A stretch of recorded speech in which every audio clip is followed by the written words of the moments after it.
Code, इसे scan करके आप पहुँच सकते हैं। आप डाउट्स डिस्कस कर सकते हैं और सॉल्यूशन वगैरह भेज सकते हैं। आपको यहाँ सारे नोट्स बिना किसी टाइम को वेस्ट करे अब हम स्टार्ट कर लेते हैं चैप्टर।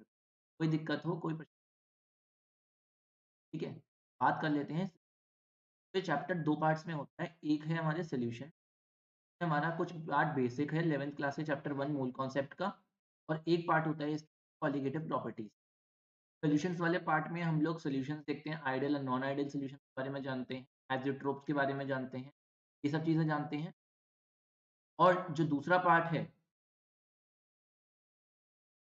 कि जो आपका पार्ट है उसका कॉलिगेटिव प्रॉपर्टीज का, उसमें हम 4 कॉलिगेटिव प्रॉपर्टीज देखते हैं, और साथ में उसके बाद हम लोग कुछ उसके टाइप्स देखते हैं, ऑस्मोटिक प्रेशर।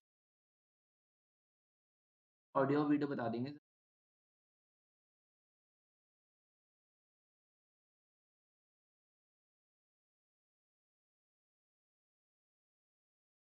स्टार्ट करते हैं। सॉल्यूशंस की बात कर लेते हैं। तो सॉल्यूशन क्या होता है? सॉल्यूशन, अगर मैं एक सॉल्यूट लूँ, सॉल्यूट, सॉल्वेंट, इनको मिक्स करने से बनता है, ये हमने पढ़ा था बचपन में। एक सॉल्यूट होता है और एक सॉल्वेंट होता है, दोनों को मिक्स करो तो एक सॉल्यूशन बन। लेकिन और हमने ये पढ़ा था कि सॉल्यूट जो होता है वो कम क्वांटिटी में होता है, सॉल्यूशन सॉल्वेंट जो होता था वो ज़्यादा क्वांटिटी में होता है, और हमारा सॉल्यूशन बन जाता है। पर ऐसा ज़रूरी नहीं, ठीक है? और सॉल्यूट सॉलिड हो और सॉल्वेंट लिक्विड हो, ये ज़रूरी नहीं। दोनों सॉलिड सॉलिड हो सकते हैं, दोनों जो है वो लिक्विड लिक्विड भी हो सकते हैं, दोनों गैस गैस भी हो सकते हैं, सॉलिड गैस भी हो सकते हैं, गैस सॉलिड भी हो सकते हैं, लिक्विड सॉलिड भी हो सकते हैं, सॉलिड लिक्विड भी हो सकते हैं, अलग अलग। ये जो आपने बचपन में पढ़ा था कि लिक्विड सॉलिड, कैसे जो एग्जाम्पल पढ़ते हैं और पानी का या फिर नमक पानी, ये ज़रूरी नहीं, ठीक है? हमारी सॉलिड फेज़ की भी रिएक्शंस होती हैं, सॉलिड फेज़ सिंथेसिस भी होते हैं, जहाँ पर 2 कंपोनेंट्स जो होते हैं हमारे, वो सॉलिड फेज़ में ही मिक्स कर दिए जाते हैं, स्टर कर दिए जाते हैं, और वो एक-दूसरे के साथ हो जाते हैं, ठीक है? तो ये डेफिनिशन दिमाग से निकाल देंगे ना कि सॉल्यूट जो होता है सॉलिड होता है और सॉल्वेंट लिक्विड होता है। ये वाली बात हर बार मान्य नहीं, वैलिड नहीं, ठीक है? इसके बाद बात आती है आपके टाइप्स ऑफ सॉल्यूशन की। तो टाइप्स ऑफ सॉल्यूशन के लिए चार्ट दिया है आपको। ये चार्ट है, एक इसमें हम लोग ज़रा देख लेते हैं टाइप्स ऑफ सॉल्यूशन, जो मैंने अभी आपको बात बताई। तो सॉलिड सॉलिड, सॉलिड सॉलिड का जैसे हो सकता है, जैसे ब्रास है, ब्रोंज़ है, ये तो हमारे अलॉयज़ हो गए, है ना? अलॉयज़ हो गए। उसके बाद आपके अलॉयज़ के बाद आपकी रिएक्शंस भी होती हैं जो सॉलिड सॉलिड होती हैं, तो वो अलॉय की फॉर्म में आपके सॉलिड और सॉलिड। तो ये बात ज़रूरी नहीं। नेक्स्ट आपकी जो चीज़ आ गई वो होगी सॉलिड लिक्विड, जैसे आपका शुगर, सॉल्ट, ये तो मोस्ट कॉमन चीज़ होती है सॉलिड लिक्विड। देन आ गई सॉलिड गैस, जैसे आपका सब्लिमेशन। लिक्विड सॉलिड, जैसे आपका मरकरी अमलगम के अंदर हमें पता है मरकरी जो होता है वो लिक्विड होता है। लिक्विड लिक्विड में जैसे अल्कोहल जो है वाटर के अंदर अल्कोहल डालना, बेंजीन को टॉल्यूइन में डालना, ये सब। लिक्विड गैस में कैसे होते हैं, जैसे एरोसॉल्स हैं। ये सॉल्ट्स आपके सब जो है वो सरफेस केमिस्ट्री में पढ़ते थे, जब सिलेबस में था सरफेस। अब स्ट्राइक आउट हो गया है, तो हम अब नहीं पढ़ते इनके बारे में, सॉल्ट्स के बारे में हम पढ़ते थे। ठीक है? सॉल्ट्स, कोलॉइड, इन सब के बारे में पढ़ते थे। वाटर पेपर एयर में क्या है? लिक्विड ही तो है। Gas and solid, gas and solid क्या हो गया हमारा? जैसे हमारा हाइड्रोजन एब्ज़ॉर्ब्ड इन पैलेडियम। आपने रिएक्शन पढ़ी होगी हाइड्रोजनेशन की, यानी केमिस्ट्री में हाइड्रोजनेशन की रिएक्शन पढ़ते हैं। इसमें हम निकल या प्लैटिनम का सरफेस लेते हैं, क्या होता है? इस तरह का सरफेस होता है, इस तरह से ये रिएक्शन होती है। हाइड्रोजन एब्ज़ॉर्ब होती है सरफेस के ऊपर, और इसके साथ-साथ हमारे इस तरह के रिएक्शंस में मेटल जो होता है वो कौन-कौन से हो जाते हैं? पैलेडियम, प्लैटिनम, कल, ये सारे हमारे मेट। इसके साथ-साथ हमारे कैटलिस्ट और ये होते हैं होमोजेनियस कैटालिसिस और हेटेरोजेनियस कैटालिसिस होते हैं। हम ज़्यादा डिटेल में, गैस सॉलिड में सबसे एग्ज़ाम्पल अच्छा है आपकी कोल्ड ड्रिंक या सोडा बॉटल। सोडा बॉटल में क्या होता है? सोडा बॉटल में क्या होता है? गैस होती है, लिक्विड के अंदर क्या करते हैं, उसे कंप्रेस करके रखते हैं, बहुत ज़्यादा हाई प्रेशर पर होती है। गैस गैस में क्या हो गया? Mixture of gases. आपको पता है air is a mixture of gases, इसमें ज़्यादा पोर्शन आपका किसका होता है? नाइट्रोजन का होता है आपके। अलग-अलग तरह के कंपोनेंट्स हैं सॉल्यूशंस के। आगे बढ़ जाते हैं नई चीज़ की। नई चीज़ जो है आपकी वो है कुछ डेफिनिशंस हैं, वो मैं ऐसे ही ओरली बता देता हूँ। एक है आपकी सॉल्युबिलिटी। सॉल्युबिलिटी क्या होती है? मैक्सिमम अमाउंट ऑफ सोल्यूट जो कि एक डिजायर्ड क्वांटिटी ऑफ सॉल्वेंट में एक गिवन टेम्परेचर में डिसॉल्व हो सके। ठीक है? जनरली हम उसे 1 लीटर मान लेते हैं सॉल्वेंट को। उसमें कितना मैक्सिमम अमाउंट ऑफ सोल्यूट एक गिवन टेम्परेचर पर। अच्छा, एक बात याद रखना कि ये गिवन टेम्परेचर जो होता है ना, ये मेंशन करना बहुत इंपॉर्टेंट है। क्यों? क्योंकि अगर टेम्परेचर बढ़ाओगे या घटाओगे, सॉल्युबिलिटी में भी फ़र्क पड़ेगा। टेम्परेचर बढ़ाने से सॉल्युबिलिटी बढ़ भी जाती है। नमक घुल नहीं रहा होगा पानी में, पर अगर तुम थोड़ा वार्म करोगे इसे तो वही नमक और घुलना शुरू हो जाएगा। उसके बाद आते हैं सैचुरेटेड सॉल्यूशन। सैचुरेशन कब हो जाता है? सैचुरेटेड सॉल्यूशन कौन से होते हैं? जब अब घुलना बंद हो गया, ठीक है? तो वो हो गया सैचुरेशन लेवल आ गया उसका। सुपर सैचुरेटेड सॉल्यूशन वो कौन से होते हैं? सुपर सैचुरेटेड सॉल्यूशन होते हैं जब rate of dissolving equal to rate of precipitation हो जाता है। मतलब जितना हम घोल रहे हैं, उतना ही अब निकलना भी बाहर शुरू हो गया हो, तो वो हो जाता है आपका सुपर सैचुरेटेड सॉल्यूशन। ठीक है? उसके बाद बात आती है सॉल्युबिलिटी की बारे में, उसके फैक्टर्स। सॉल्युबिलिटी के फैक्टर्स क्या हो गए? नेचर सॉल्यूट का किस तरह से है, लिक्विड होगा या गैस होगा आसानी से घुल जाएगा, सॉलिड को थोड़ा टाइम लगेगा। सेकंड आपका नेचर सॉल्वेंट का किस तरह से है, ऑर्गेनिक सॉल्वेंट में ऑर्गेनिक चीज़ें ही घुलती हैं, ठीक है ना? ऑर्गेनिक जो कंपाउंड्स होते हैं वो ऑर्गेनिक सॉल्वेंट्स में डिसॉल्व होते हैं, आपके जो पोलर सॉल्वेंट्स है उसमें ज़्यादातर डिसॉल्व नहीं होते हैं, ठीक है? उसके बाद बात क्या आ गई? टेम्परेचर की। टेम्परेचर का भी बहुत बड़ा रोल होता है, ठीक है? उसके बाद सॉल्युबिलिटी के कारण क्या है? सॉल्युबिलिटी का क्या कारण है? सॉल्युबिलिटी का कारण है मॉलिक्यूल्स के बीच में आयनिक इंटरैक्शन या फिर इंटरमॉलिक्यूलर इंटरैक्शन।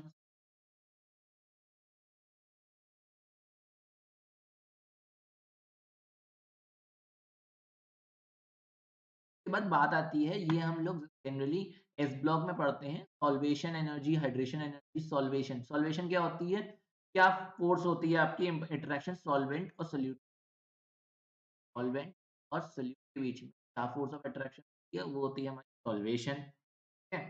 अगर सॉल्वेंट वाटर है तो जो एनर्जी लिबरेट होती है उसे घोलने में, एनर्जी जो लिबरेट होती है वो होती है हमारी सॉल्वेशन एनर्जी। अगर सॉल्वेंट वाटर है तो उस एनर्जी को हम लोग कह देते हैं हाइड्रेशन एनर्जी कह देते हैं, एनर्जी कह देते हैं, उसका नाम हम हाइड्रेशन रख देते हैं। ठीक है? उसके बाद अगर हाइड्रेशन एनर्जी ज़्यादा होती है लैटिस एनर्जी से, ये हमें बस अभी जान लो क्योंकि ये पार्ट अब आपके सिलेबस में नहीं। अगर हाइड्रेशन एनर्जी ज़्यादा होती है लैटिस एनर्जी से, क्या हो जाता है? हमारी चीज़ डिसॉल्व हो जाती है। अगर ये ज़्यादा होगी तो सॉल्व हो जाएगी। उसके बाद बात आती है आपकी टेम्परेचर की। तो टेम्परेचर क्या है? डेल्टा एच अगर 0 से कम है तो एक्सोथर्मिक रिएक्शन, डेल्टा एच अगर ग्रेटर देन 0 है तो एंडोथर्मिक रिएक्शन है। अगर एंडोथर्मिक रिएक्शन होगा तो टेम्परेचर बढ़ाएँगे तो क्या होगा? सॉल्युबिलिटी बढ़ेगी। एंडोथर्मिक क्या होती है? हीट लेती है सराउंडिंग से। टेम्परेचर बढ़ाएँगे तो सॉल्युबिलिटी बढ़ेगी। एक्सो में अगर टेम्परेचर बढ़ाएँगे तो सॉल्युबिलिटी, टेम्परेचर बढ़ाएँगे तो आपके चीज़ होगी। अब ये कहाँ से पता चलता है? ये हमारे को पता चैटलियस डी चैटलियस प्रिंसिपल। डिचैटलियस प्रिंसिपल क्या कहता है कि कोई चेंज होता है किसी अमाउंट में, इक्विलिब्रियम उस तरफ शिफ्ट होता है जिस तरह उसे जो है कमी हो जाए, और ताकि वो अंडू कर सके उस चेंज के प्रभाव को या इफेक्ट को।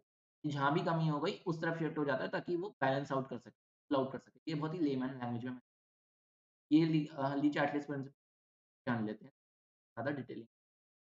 एक्सोथर्मिक में जैसे सपोज करो NaOH है, NaOH की पैलेट्स आती हैं।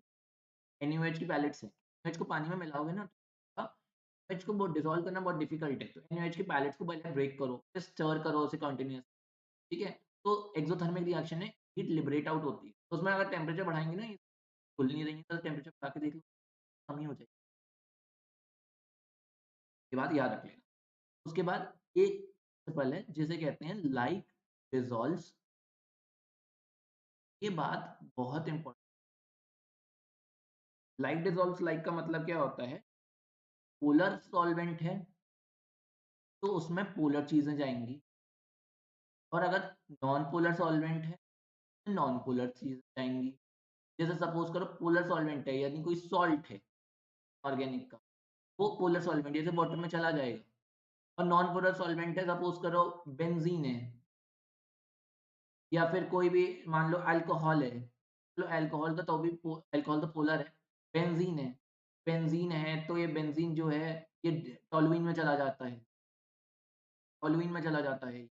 इसी तरह से हमारे कुछ ऑर्गेनिक सॉल्वेंट्स होते हैं, जैसे कि डीसीएम है, या डाइक्लोरोथेन डीसीएम है हमारा, क्लोरोफॉर्म है, हेक्सेन है, ठीक है? ये सब हमारे सॉल्वेंट्स हैं, ठीक है? अब आगे बढ़ दें? कोई दिक्कत हो तो मुझे बता देना, हम आगे बढ़ जाते हैं। आगे की कार्रवाई शुरू। वीडियो के जो चैट ऑप्शन है, चैट के अंदर आपको क्वेश्चन दिया है, जिसमें आप अपने टॉपिक्स लिख सकते हैं, आपको हो तो आप उसमें भी बता सकते हैं। आगे बढ़ जाते हैं। आगे जो टॉपिक है वो है आपका हेनरीज लॉ। इस पर क्वेश्चन देखा नहीं गया है, पर ये टॉपिक आपको पढ़ना ही पढ़ना होता है। हेनरीज लॉ, हेनरीज लॉ क्या कहते हैं? P is equal to K बाई, ये इसका एक्सप्रेशन होता है। अब ये एक्सप्रेशन क्या होता है?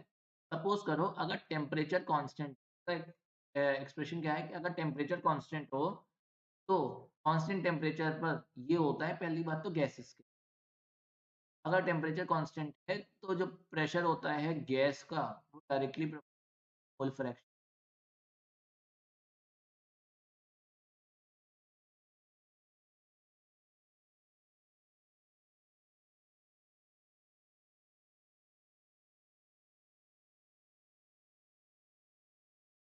इसका मतलब क्या हो गया? इसका मतलब हो गया कि जो प्रेशर है गैस का, और ये कौन सी गैसेस के लिए होता है? जो गैसेस लिक्विड के अंदर डिसॉल्व है। तो क्या होता है, अगर प्रेशर है गैस का, वो directly proportional to mole fraction है, मतलब ये डायरेक्टली प्रोपोर्शनल है सॉल्युबिलिटी के। मतलब जितनी उतनी ही घुलनशीलता यानी सॉल्युबिलिटी होगी जितना होगा, है। समझ में आई? तो तो हम क्या कह सकते हैं? पार्शियल प्रेशर, और ये प्रेशर कौन सा है? Partial pressure. क्या कह सकते हैं कि पार्शियल प्रेशर होता है वेपर फेज में, तो डायरेक्टली प्रोपोर्शनल होता है किसके? Mole fraction of the gas solved in the given at a particular temperature. ये जरूरी है कि कांस्टेंट है इसमें, और K H P directly proportional to ये है, तो अगर हम लगाएंगे तो ये कांस्टेंट आ जाता है। वो कौन सा आ जाता है? Henry's law constant. Henry's law constant की यूनिट निकाल लेना। प्रेशर यहाँ पे है, और काईबी की तो कोई यूनिट होती नहीं है, मोल फ्रैक्शन की तो कोई यूनिट नहीं होती। इसकी यूनिट क्या होगी? अब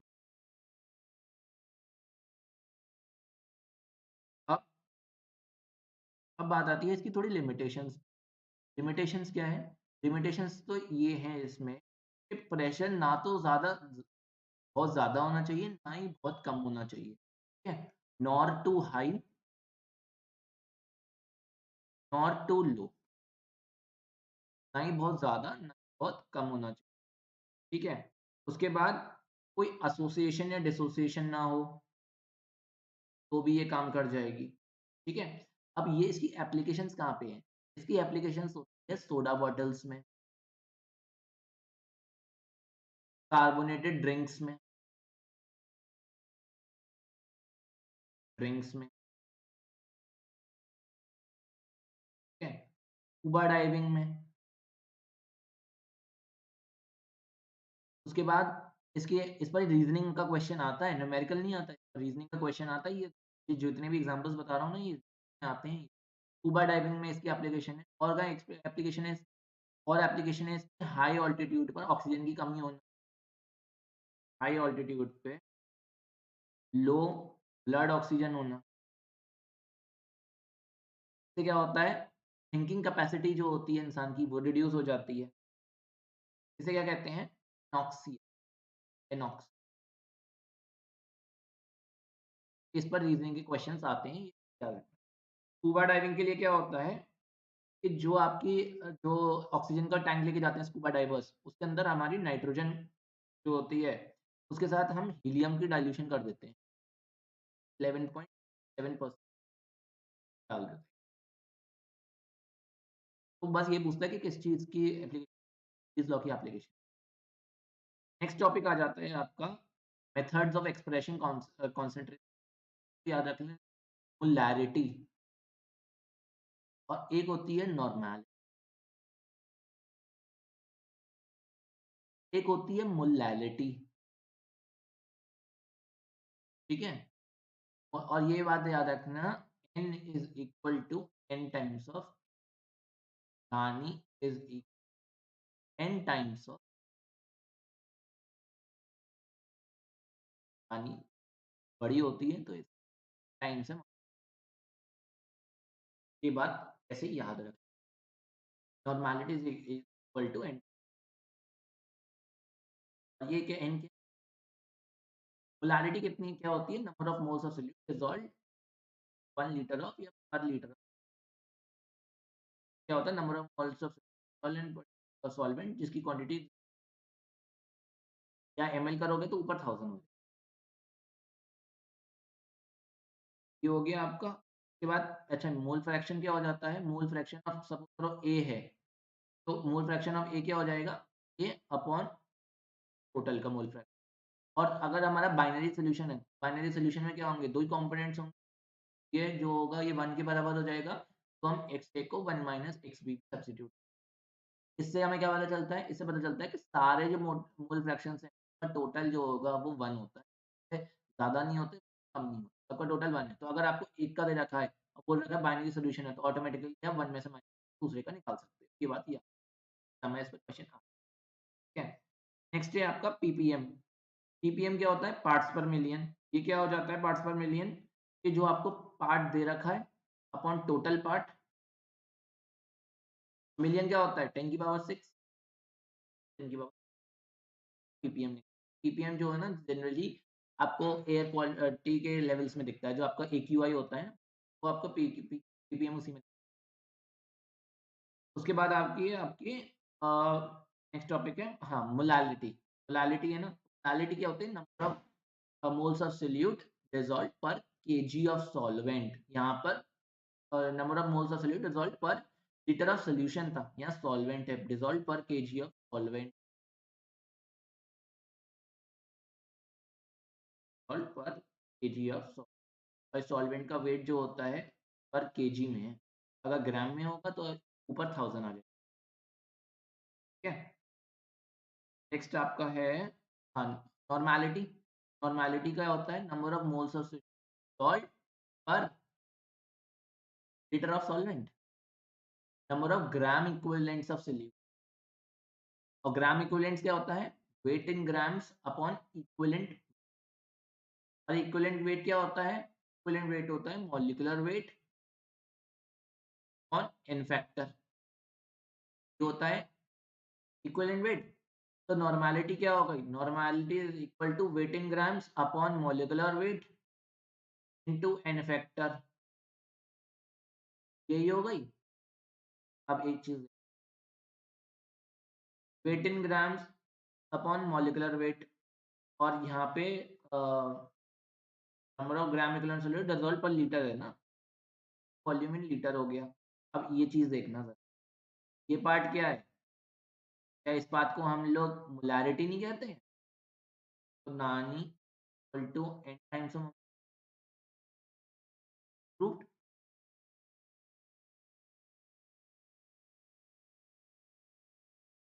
ठीक है। ये बात याद रखना, ये हो गई हमारी बेसिक डेफिनेशन। अब नेक्स्ट टॉपिक जिस पर हम जा रहे हैं, जो हमारा मेन टॉपिक है, वो है रॉल्ड्स लॉ। रॉल्ड्स स्पेलिंग में मत जाना,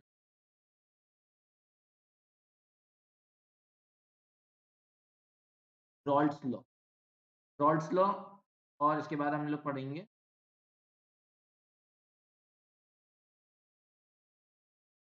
रॉल्ड्स लॉ। रॉल्ड्स लॉ आपका है आइडियल और नॉन आइडियल सॉल्यूशन।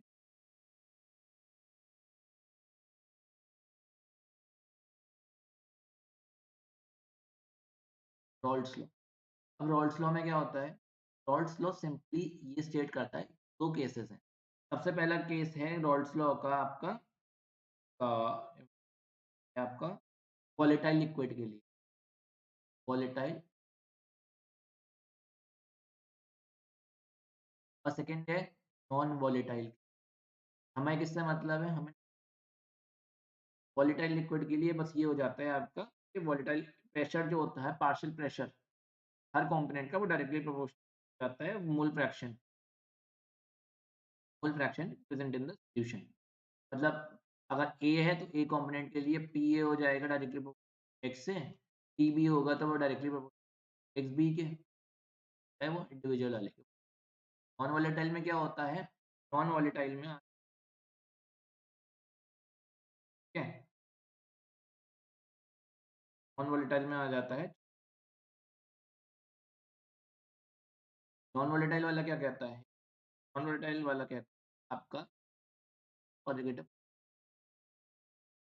कौन सी कॉन्जुगेटिव प्रॉपर्टी आ जाती है? कॉन्जुगेटिव प्रॉपर्टी का नाम है लोअरिंग ऑफ वेपर प्रेशर। कहता है कि relative lowering of vapour pressure होता है वो डायरेक्टली प्रोपोर्शनल होता है किसके? मोल फ्रैक्शन के। इसका मोल फ्रैक्शन उस सॉल्यूट का जो कि नॉन वॉलेटाइल, जो नॉन वॉलेटाइल सॉल्यूट ऐड किया गया है उसका मोल फ्रैक्शन के बराबर हो जाता है। और ये बात याद रखनी ना कि नॉन वॉलेटाइल सॉल्यूट डालते हैं ना तो वेपर प्रेशर घट जाता है। जब भी नॉन वॉलेटाइल सॉल्यूट हम किसी वॉलेटाइल सॉल्वेंट में डालते हैं वेपर प्रेशर घट जाता है।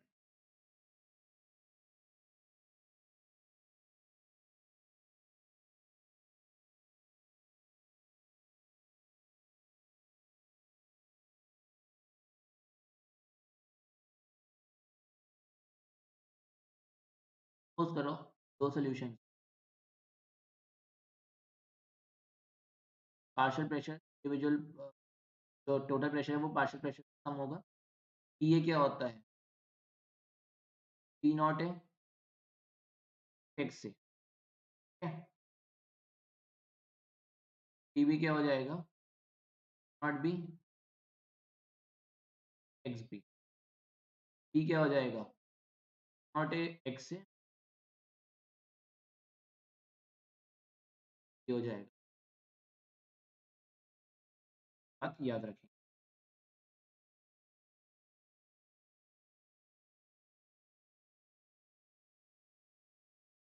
उसके बाद एक्स बी को एक काम करते हैं, ए को एक्स बी लिख देते हैं, एक्स बी बने तो पी क्या हो जाएगा? पी नॉट है तो 1 minus plus P naught B, ये क्या हो जाएगा?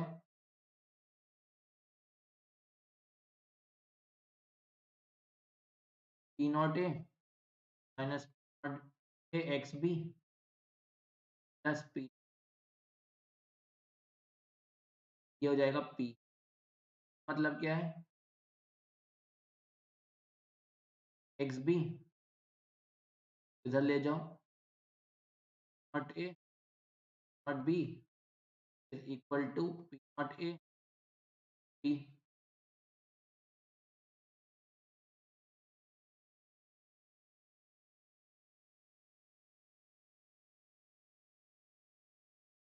प्लस ये हो जाएगा। पर अगर मैं मानूं कि बी जो था, बी हमारा नॉन वॉलेटाइल सॉल्यूट ऐड किया गया है, पी नॉन वॉलेटाइल ऐड किया गया है तो पी में तो ये फैक्टर पी का तो होगा ही नहीं। तो ये इक्वेशन क्या हो जाएगी?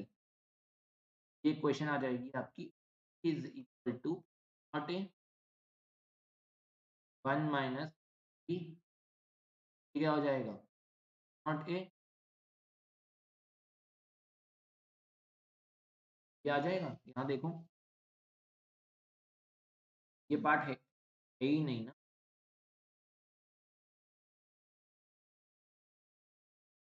ये हमारा नॉन वॉलेटाइल सॉल्यूशन, ये वाला पार्ट है नहीं। अगर ये वाले पार्ट को एलिमिनेट कर दें तो P is equal P naught X B हो जाएगा, यानी एक्स बी क्या हो जाएगा, बी हो जाएगा हमारा not A naught A 1 minus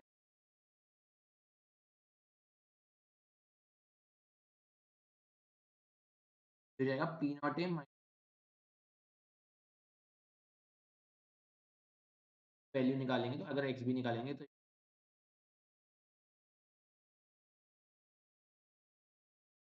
ये हो जाती है आपकी की वैल्यू। तो relative lowering of vapour pressure के बराबर है, डायरेक्ट ये एक बराबर है मोल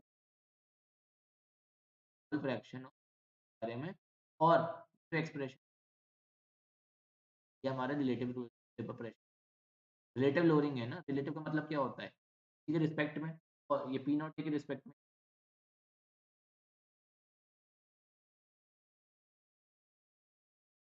अब नेक्स्ट चीज़ क्या है, नेक्स्ट चीज़ है आपकी आइडल और नॉन आइडल सोल्यूशन के बारे में ही।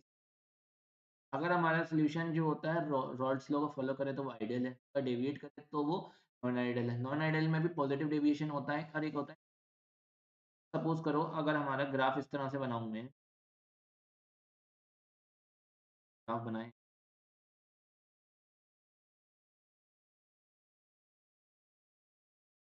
तरह का ग्राफ है हमारा, ये किसके बीच में प्लॉट किया गया, वेपर प्रेशर के बीच।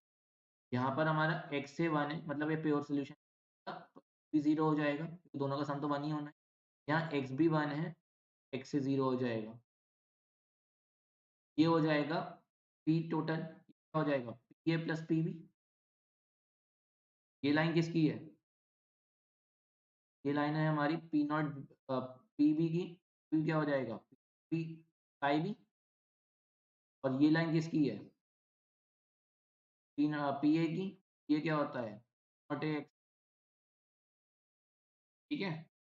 और ये पॉइंट क्या होगा इसमें, जाएगा पी नॉट ए, क्या हो जाएगा हाँ आपको ग्राफ में,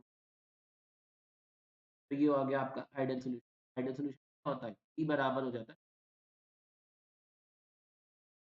आइडियल चल रहा है, ठीक है। इसके एग्जांपल सुन लो, एग्जाम्पल क्वेश्चन एग्जाम में आते हैं। जैसे कि मिथेनॉल है, और इथेनॉल,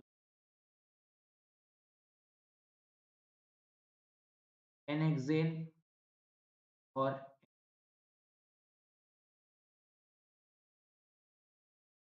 अब इसमें सब कुछ बराबर है तो डेल्टा वी मिक्सिंग भी 0 हो जाएगा इसका, सब कुछ जो भी है ना चेंज इसमें डेल्टा एच भी जो है इसका बराबर ही है। अगर हम सब डिफरेंस लेंगे, अगर नॉन आइडियल सोल्यूशन है तो उसका भी मैं बना के दिखा, हमारा नॉन आइडियल सोल्यूशन है तो एक उसमें पॉजिटिव डेविएशन दे सकता है, एक उसमें नेगेटिव डेविएशन दे सकता है। सपोज करो अगर पॉजिटिव डेविएशन देगा, इस तरह से देगा कि ये देखो ये आइडियल वैल्यू है, आइडियल वैल्यू से ये जो आपकी हमारी वैल्यू आएगी ये हुई आएगी, ठीक है। ये थी हमारी आइडियल वैल्यू लास्ट वाली, देखो ये यहाँ से उठी हुई आई, ये यहाँ से उठी आई, इस तरीके से तो उठी हुई आती है, ये हो गया हमारा, और इसके अंदर का ये पॉजिटिव डेविएशन, ठीक है। ये हो गया पॉजिटिव डेविएशन। नेगेटिव डेविएशन में क्या होगा, नेगेटिव डेविएशन के ये वैल्यू जो है हमारी आइडियल वैल्यू ये है, नेगेटिव डेविएशन में क्या वैल्यू जो है जाएगी, यहाँ से घट जाएगी, ये यहाँ से घट जाएगी, इस तरह से वैल्यू घट जाती है।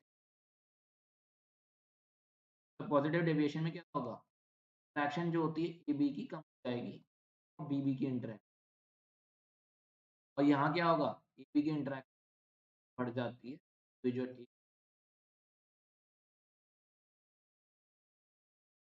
और इसमें ऑब्वियसली ये पॉजिटिव है तो इसमें डेल्टा एच भी पॉजिटिव होगा, डेल्टा वी मिक्स पॉजिटिव होगा, पी नॉट पी ए जो होता है वो बड़ा हो जाएगा,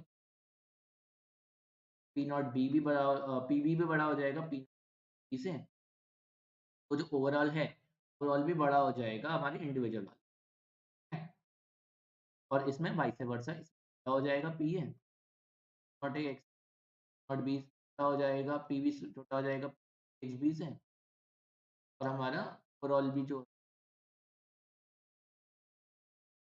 इतनी बात याद रखनी है। अब बात करते हैं दूसरी कॉलिगेटिव प्रॉपर्टी कहते हैं हमारी। अच्छा, इसका मैंने एक्सप्रेशन नहीं लिखा था ना आपको, ये एक्स बी क्या हो गया, ये मैं एक्सप्रेशन दिखाता हूँ कॉलिगेटिव प्रॉपर्टीज। हमारा P naught A on P ये बराबर था टाई बी के, होगा एन अपॉन, अगर मैं इसकी वैल्यू को इग्नोर कर दूं या इसकी वैल्यू को इग्नोर कर दूं तो ये बराबर हो जाएगा, बराबर तब इसकी कंट्रीब्यूशन बहुत कम है सॉल्व कंपैरिजन में, ये अपॉन एन ये हो जाएगा W B upon M B upon molecular weight, तो डब्ल्यू ए टू एन है, ये हो जाएगा, ये जो है ये हो जाएगा P naught P A naught A equal to W B,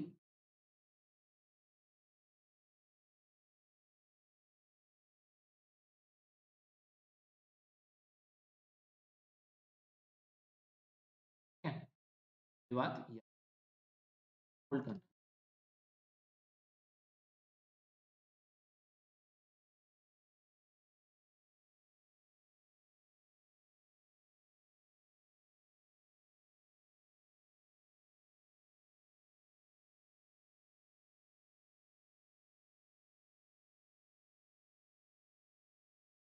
उसके बाद आती है दूसरी colligative property,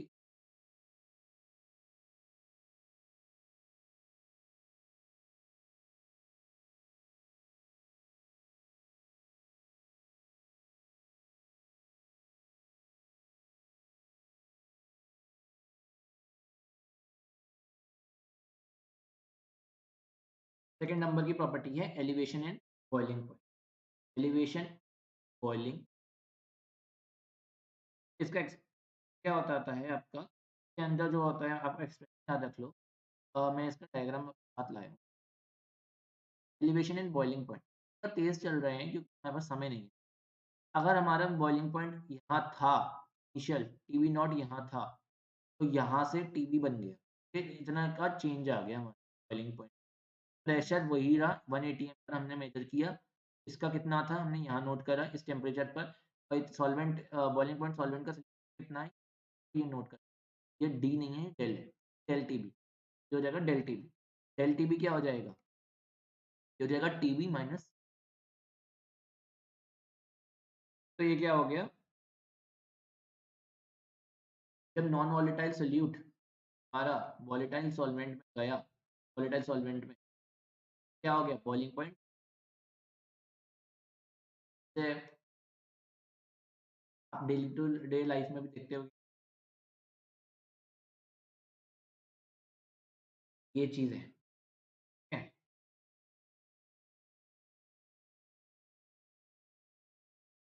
del T B directly proportional है molality of the solution del T B, और इसमें T क्या है हमारा स्कोपिक कांस्टेंट, डीओ स्कोपिक कांस्टेंट या फिर बॉइलिंग पॉइंट कांस्टेंट भी बोला, sorry boiling point elevation constant, elevation constant. यहाँ पर क्या हो रहा है, यहाँ पे है हमारा डिक्रीज इन फ्रीजिंग पॉइंट, तीसरी क्वालिटेटिव प्रॉपर्टी, यहाँ क्या हो रहा है एक गिवन है उस पर हमारा टेम्परेचर पहले कितना था बाद में हो गया ये, यानी अगर हमने non volatile solid volatile solvent में डाला तो फ्रीज पहले इतना आ रहा था, अब फ्रीजिंग कम हो गया, या इसमें हम निकालते हैं del T F, del T F क्या हो गया हमारा इनिशियल जो फाइनल है, क्योंकि एफ नो, अगेन जो डेल्टा टी एफ है वो डायरेक्टली प्रोपोर्शनल होता है, डेल्टा टी एफ हो जाता है के एफ इंटू एम, जिसमें के एफ हो जाता है हमारा क्रायोस्कोप, यूनिट पूछी जाती है तो यूनिट आप डिवाइड करके निकाल अपने आप ही। अच्छा, अगर वेंट ऑफ फैक्टर आ जाता है ना, तो इसमें आई भी लग जाता है, आई के बी एम आई के एफ है, ठीक है। और वेंट ऑफ फैक्टर को निकालते कैसे हैं, वेंट ऑफ फैक्टर का एक सिंपल सा फॉर्मूला होता है, अगर किसी क्वेश्चन में थोड़ा वेंट ये लिख सकते हैं, I is equal to 1 plus minus, और ये होता है हमारा एसोसिएशन के, और अगर हमारा एसोसिएशन होता है I इज इक्वल,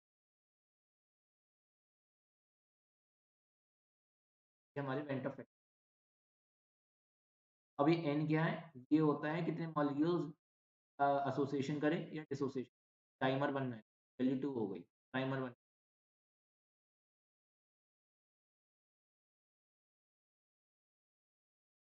ये होता है हमारा पेंटा फैक्टर।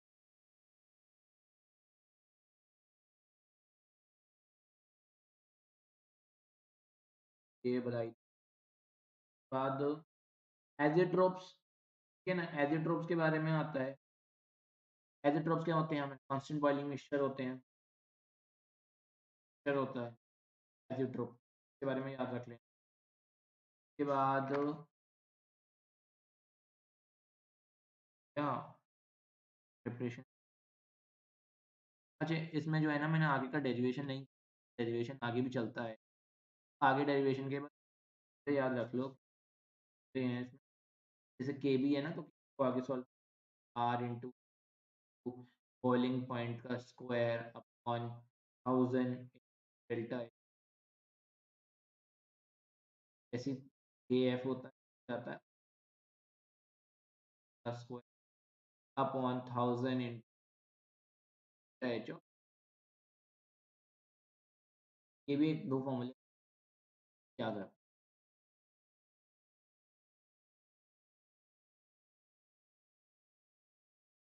बॉइलिंग पॉइंट कौन सा हो जाएगा आपका, प्योर वाले का, याद रखिए। नेक्स्ट टॉपिक जो आता है वो है ऑस्मोसिस। ऑस्मोसिस क्या होता है, जब सोल्यूशन जो होता है सेपरेट होता है तो जो flow of solution, flow of solvent होता है हायर कॉन्सेंट्रेशन, एक होता है हायर कॉन्सेंट्रेशन, लोअर कॉन्सेंट्रेशन, एक होता है lower to higher.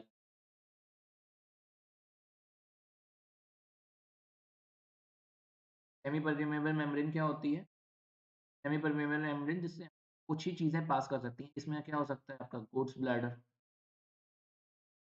Parchment paper, parchment paper, copper ferrocyanide और फेरोसाइनाइड।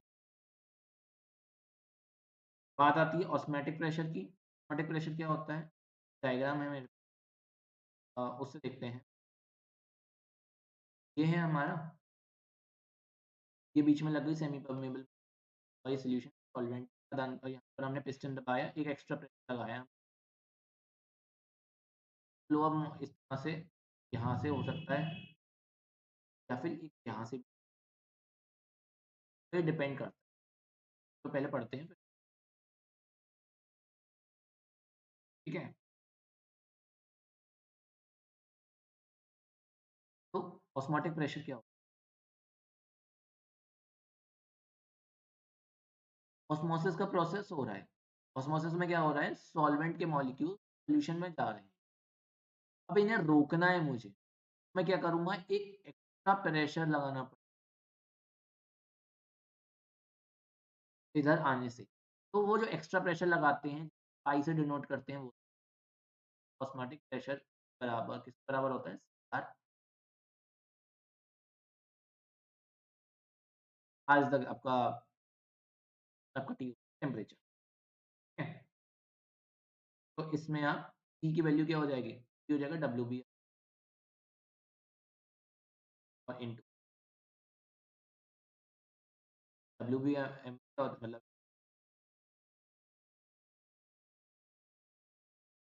अब उसके बाद एक आता है reverse osmosis, RO system. Reverse osmosis क्या होता है, अगर प्रेशर ज़्यादा हो अप्लाइड सॉल्यूशन से, तो वाटर जो होता है वो उल्टी डायरेक्शन में यहाँ से यहाँ चला जाता है, हो जाता है आपका रिवर्स ऑस्मोसिस, ठीक है। उसके बाद आते हैं आपके आइसोटोनिक सॉल्यूशन। आइसोटोनिक सॉल्यूशन क्या होता है, जब दोनों प्रेशर बराबर हो, pi one is equal to pi two, ठीक है। अच्छा आइसोटोनिक सॉल्यूशन पर एक क्वेश्चन आता है कि हमारे को इंजेक्शन लगाना है, तो इंजेक्शन के लिए क्वेश्चन आता है कि वो आइसोटोनिक होना चाहिए ह्यूमन ब्लड के अकॉर्डिंग, वो याद कर लेना। सेकंड होता है हाइपरटोनिक एंड हाइपोटोनिक। हाइपोटोनिक का मतलब क्या है? लो ऑस्मोटिक। हाइपरटोनिक का मतलब क्या है? हाई ऑस्मोटिक प्रेशर है। एक होता है प्लाज्मोलिसिस। प्लाज्मोलिसिस क्या होता है? अगर किसी सेल को मैं हाइपरटोनिक सॉल्यूशन में रख दूं, तो फ्लूइड जो होता है उसमें से बाहर आ जाता है, बाहर आ जाता है। उसे कहते हैं हम लोग प्लाज्मोलिसिस। जैसे कि आपके एग्जांपल है रेज़िन, किशमिश।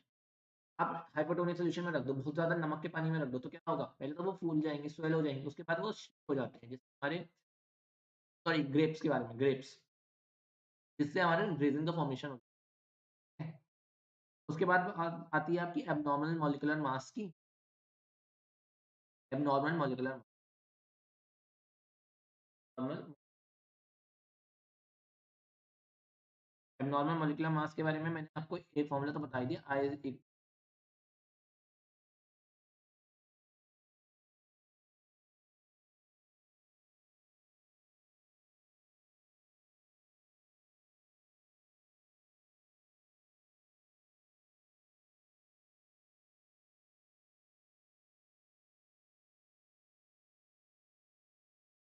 आई की वैल्यू क्या होती है? आई की वैल्यू मैंने क्या बताई थी आपको?